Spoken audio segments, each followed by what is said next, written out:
CK, and today we're gonna wait. What is that? Sorry, there's a little smudge on the camera. My bad. Anyways, today we're gonna talk about the introvert's guide to being social. I haven't really been the most social person in my life, but around college and on, I was able to get out of my introverted shell and still continue to be an introvert, but be very good socially, so that way people think I am an extrovert. In reality, I'm pretty much a social introvert that's able to take a lot of time to themselves, but when I'm outside around other people, I'm able to take the energy that I've built up inside and just explode it out to the world. The difference between introverts and extroverts is the fact that an introvert needs time alone to get energy and to pretty much recuperate and be ready to take on the world again. As for extroverts, they thrive off other people. They get more energy and more excitement and are always energetic people thanks to being around other people. I work from home. That's a pretty introverted thing to do. I don't really get much communication with my peers minus through text, and that doesn't really require much extrovertedness to be able to get that contact of like, oh hey, how you doing, how's everything? It's more of like an internal thought kind of thing, so it is pretty introverted to work from home.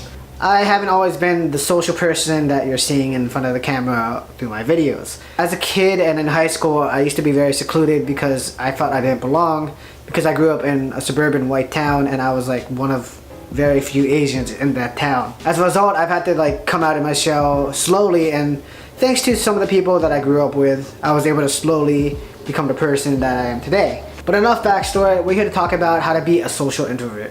So the big question is, how did I start becoming a social introvert? I can't just wake up one day and be like, okay, I'm ready to take on the world. Hi everyone, hi. No, that's too nerve-wracking. That's too like, it's too weird, you know? You're like, yeah, I'm gonna mess up, and then your internal mind's like, no, like, should I talk to them? Should I talk to them?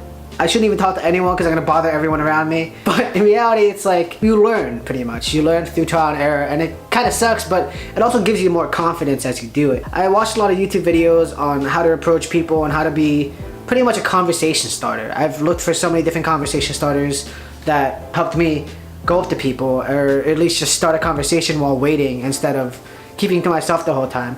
And also using conversation starters helped me to be more out there a little bit and to kind of brighten my day up by making someone else's day better. And that's a big goal of mine, to give happiness and positivity to other people instead of just keeping it inside with myself. My favorite conversation starters is something along the lines of a compliment or just pretty much commenting on what's going on around us. This isn't always easy because there's a lot of like different situations that you'll be in life, but the compliments, or at least talking about what's around us, is pretty easy because like sometimes you'll either make eye contact with someone, or you'll just see a weird situation with someone next to you also looking at that same situation. So what I would do is either for the compliment, I would be like, oh hey, that's like a great hat, or that's a really nice dress. The best way to go about this is like, yes, this can be creepy, but it's how you say it that like would make it not so creepy. It's like, oh hey, like I really like your hair, as opposed to, I like your hair. And it's like, that's creepy. Like the first one isn't so creepy and the second one is more creepy. You know what I mean? It's about the intent and you giving an honest compliment as opposed to giving kind of one that's like, you're very attractive and I like you. It's kind of weird. And then for the other way is like, if you see a situation around you and then you comment on it, or if you're waiting for coffee next to someone and you make eye contact, you just like, hey, how you doing? And then sometimes, you know, that'll just spark a small conversation. I used to work at a Dunkin' Donuts and a Starbucks, so this conversation starter helped me a lot because I just had to make conversation with people every day. I used to keep to myself at work, but then I started talking to people and it just helped my day tremendously. I felt like I did better at my job and I did better throughout the day, and I made customers happy because I was making more of an effort to try and be a better worker and a better person to other people. You know, this isn't being extrovert, it's more just being an introvert, but like just commenting slightly about things that you notice. So conversation starters is a good way to start becoming more of a social introvert. It'll help you with pretty much starting a conversation, or at least being a nicer person throughout the day. Because I mean, keeping to yourself is great. I love it. I do it a lot of times. But being a social introvert helps with like your daily life because you meet a lot of opportunities every single day just from the people around you. The second step of being a more social introvert is more along the lines of when you're at a bar or you're at a party or at a club or something. My method, especially for parties, is talking to one-on-one with people at a time. I don't try to join groups because that's when I start being more quiet, or I just start to be on like the side and just let myself listen and everything. Which is also good because you get to like learn about other people and learn about the people that are there. And then later on you can spark a conversation like, hey, you're that person from before talking about this. Or if not, you could just go find another person that's off to the side by themselves. Talk to people one-on-one. That's my easiest way of being more of a social introvert, because you're more inclined to talk to people one-on-one than in a big group.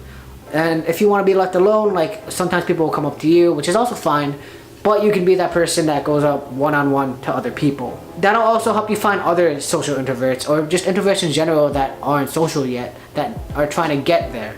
Usually I'll be at a party and I'll go one-on-one to just different people that I either know, and then once I get more comfortable, I'll start talking to people that I don't know, that I saw in a conversation that I was just like, you know, standing in.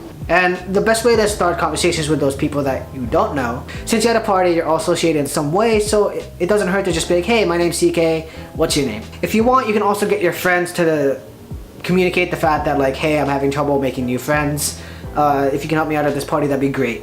And then they'll like introduce you to someone, and then they'll walk away, so that way you can have that one-on-one conversation and not really a try conversation, because that becomes a bit too much for people that are introverts. The third step to being more of a social introvert is to pretty much getting out there. Before technology and everything, I was able to go outside more and was pretty much forced to be outside more because my mom, you know, told me to go outside and to make friends. Or I just wanted to go on walks for myself, and during those walks I would just talk to random people in my neighborhood and make friends with other kids. Being a social introvert doesn't come naturally, it comes kind of by choice. If you really want to be more active in society and to be more active in like business and better talking to people, it's best to try to become a social introvert just for the benefit of yourself, to better yourself and who you are.